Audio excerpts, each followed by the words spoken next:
আসসালামু আলাইকুম ওরহমতুল্লাহি ওবরাকাত।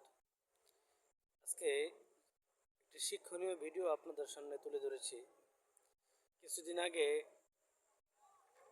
আমাদের যে জেলা বরিশাল যে লঞ্চ চলাচল করে, ওই লঞ্চ চলাচলের মাধ্যমে আমি একটি ভিডিও বানাই। বিষয়টি হলো যখন লঞ্চ চলতেছিল তখন হুট করে ইঞ্জিনটা বাতিল হয়ে গিয়েছিল। যখন বাতিল হয়ে যায়, অনেকক্ষণ ধরে প্রায় সারা রাত চলে যাচ্ছে, কিন্তু কখনো মানে কোনো লস দেখাও যাচ্ছে না। এমন শীতের সময় যে কি করে ওখান থেকে উদ্ধার হবে মানুষগুলো। তাৎক্ষণিক এমন জায়গায় লসটা আটকেছিল যে এখান থেকে বেশি না 10 কিলোমিটার দূরে গেলেই একটা কিছু পাওয়া যাবে, অর্থাৎ একটা গ্রাম পাওয়া যাবে। তাৎক্ষণিক একজন সাঁতার পারে অনেক ভালো, নদীতে অনেক বড় সাঁতার পারতে পারে একজন লোক, মানে এমন একটি অবস্থায় সবাই তো আল্লাহ বাঁচাও আল্লাহ বাঁচাও এরকম একটা সবাই বলতেছিল।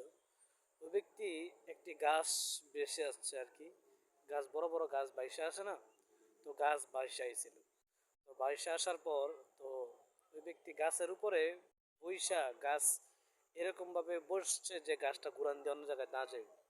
তো গাছের উপরে কেমন জানি ইয়া ইট মিট পাথর বেঁধে কীভাবে জানি গাছের উপরে উঠলো। গাছের উপর আস্তে আস্তে বাঁচতে বাঁচতে 10 কিলোমিটার মোটামুটি টাইনা নিছে। তখন ওই ব্যক্তি যে বলতেছে যে গাছটার জন্য বাইচে আইছি আজকে। আসলে মূলত ঘটনাটা কি, এটা সত্য?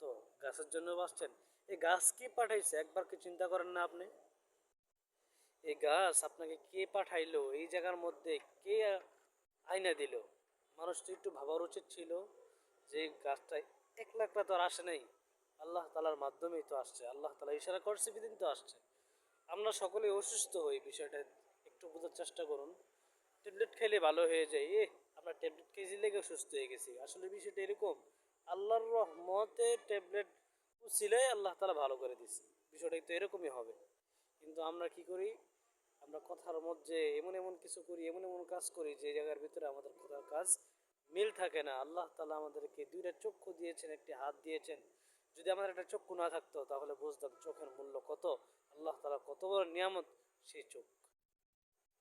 তো আল্লাহ তালা, আমরা সবসময় দুনিয়াতে চলার ক্ষেত্রে এইসব জিনিস চেষ্টা করব সবসময় আল্লাহ তালার যেন শুকরিয়া আদায় করতে পারি, সব সময় সর্ব অবস্থায় যেন শুকরিয়া আদায় করতে পারি। আল্লাহ তালা আমাদের সবাই সকলকে তৌফিক দান করুক।